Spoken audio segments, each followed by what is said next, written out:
नमस्कार साथियों, स्वागत है शीर्ष पर तक इस एपिसोड में। मैं हूं आपके साथ जितेंद्र कुमार। दोस्तों, कहते हैं कि दिल्ली की सत्ता पे कौन काबिज होगा, ये डिसाइड उत्तर प्रदेश करता है। क्योंकि उत्तर प्रदेश में 80 लोकसभा की सीटें हैं।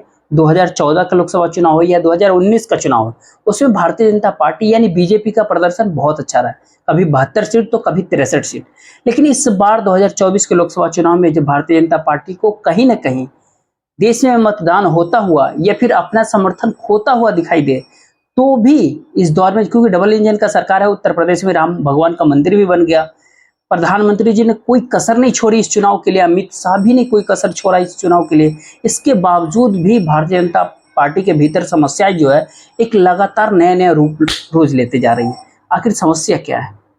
सबसे पहले जो है कि बीजेपी यानी भारतीय जनता पार्टी के भीतर का अंदरूनी जो है वो समस्या।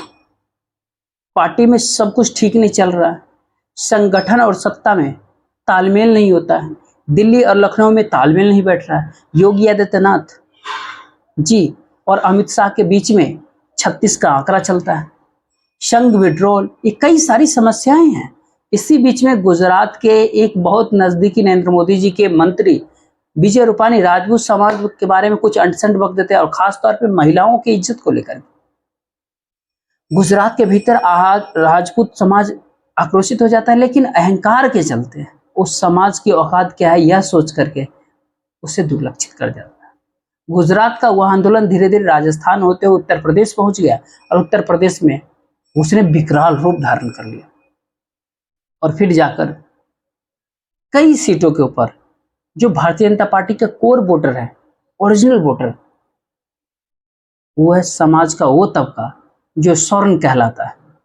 जी, ब्राह्मण और ठाकुर, ब्राह्मण और राजपूत, यह हमेशा एक मोदी जी का वोट बैंक रहा है, बीजेपी का वोट बैंक रहा है।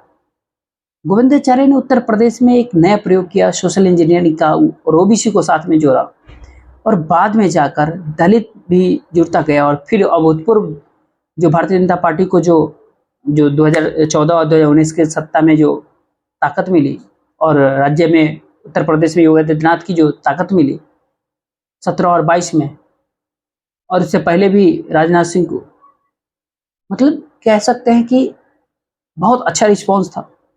लेकिन फिर ऐसा राजपूत समाज का जो दुख रहा है या फिर उनका जो क्रोध है, जब उत्तर प्रदेश के भीतर आया तो उत्तर प्रदेश की राजपूतों ने यह बोलना शुरू कर दिया, क्या आप मुझे गारंटेड लेते हैं? क्या आप लोगों ने यह समझ लिया कि हमारी, इसलिए ये जाएंगे तो जाएंगे क्या ऐसा सोच करके न टिकट मिल रहा है, न कोई सम्मान मिल रहा है, और हर जगह लताड़ा जा रहा है। राजपूत समाज ने ताल ठोक दिया और भारतीय जनता पार्टी को पसीना छूटने लगा।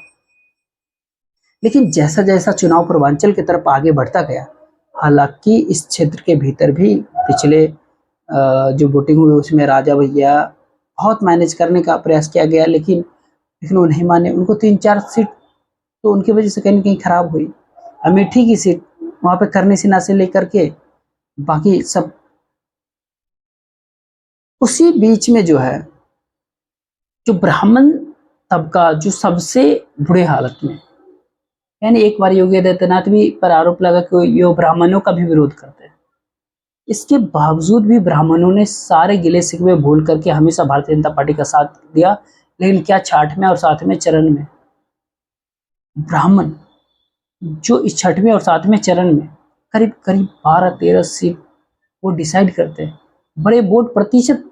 लेकिन एक ब्राह्मण कई वोट बिगाड़ सकता है, खास करके पूर्वांचल, उत्तर प्रदेश के पूर्वांचल के एरिया में। उनका एक अलग अंदाज है, अलग स्वभाव है। क्या ब्राह्मण ने भी अब भारतीय जनता पार्टी के खिलाफ मोर्चा खोल दिया है? तभी ही जुबान में भारतीय जनता पार्टी के कई नेता या फिर अमित शाह के पूरी लॉबी ये बात सोचती है कि ये जो आंदोलन ठाकुरों का हुआ, उसके पीछे कहीं ना कहीं योगी आदित्यनाथ का हाथ है, वो भड़का रहे हैं।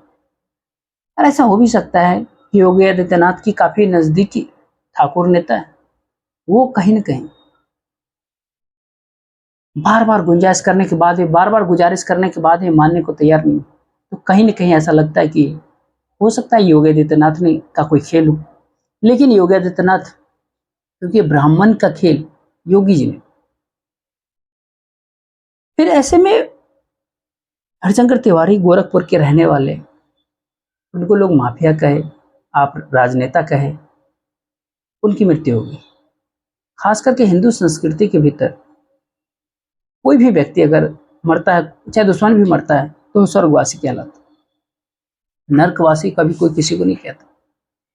मरने के साथ भी लोगों की दुश्मनी खत्म हो जाती है और मरने वाले लोगों के बारे में कभी लोग बुरा नहीं कहना चाहते। ये होते हुए भी खास तौर पर पूरे ब्राह्मण उत्तर प्रदेश के, खास तौर पर पूर्वांचल के एरिया में उनको अपना गॉडफादर मानते थे, प्रोटेक्टर मानते थे। और व्यक्तिगत रूप से बहुत सारे लोगों ने देखा कि कई ब्राह्मण के आईपीएस अधिकारी जो ब्राह्मण समुदाय से आते हैं, वो भी हरिशंकर तिवारी जी को मानते थे, क्योंकि उनकी शिक्षा में, उनके ट्रेनिंग में, उनकी जब भी जरूरत पड़े तब शंकर तिवारी जी हमेशा साथ रहे। उनका माफिया होना वो एक अलग एंगल है, लेकिन एक ब्राह्मणों के लिए, ब्राह्मण के नेता थे, ब्राह्मण के गॉडफादर थे, एक ऐसे लोग थे जहां ब्राह्मण अपने आप को सुरक्षित उनके साथ महसूस करता था। उन हरिशंकर तिवारी की मृत्यु हुए करीब 6 महीने भी नहीं बीते हैं, उनके बेटे डुमरियागंज से चुनाव लड़ रहे हैं।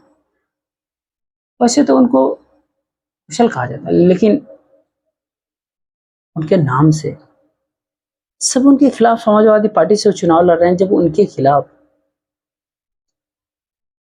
भाषण देने, रैली करने जब योगी आदित्यनाथ पहुंचे, तो योगी आदित्यनाथ इस बात को भूल गए कि हम किस समाज से आते हैं। वो इस बात को भूल गए कि हमारी संस्कृति क्या है, हमारी पद क्या है।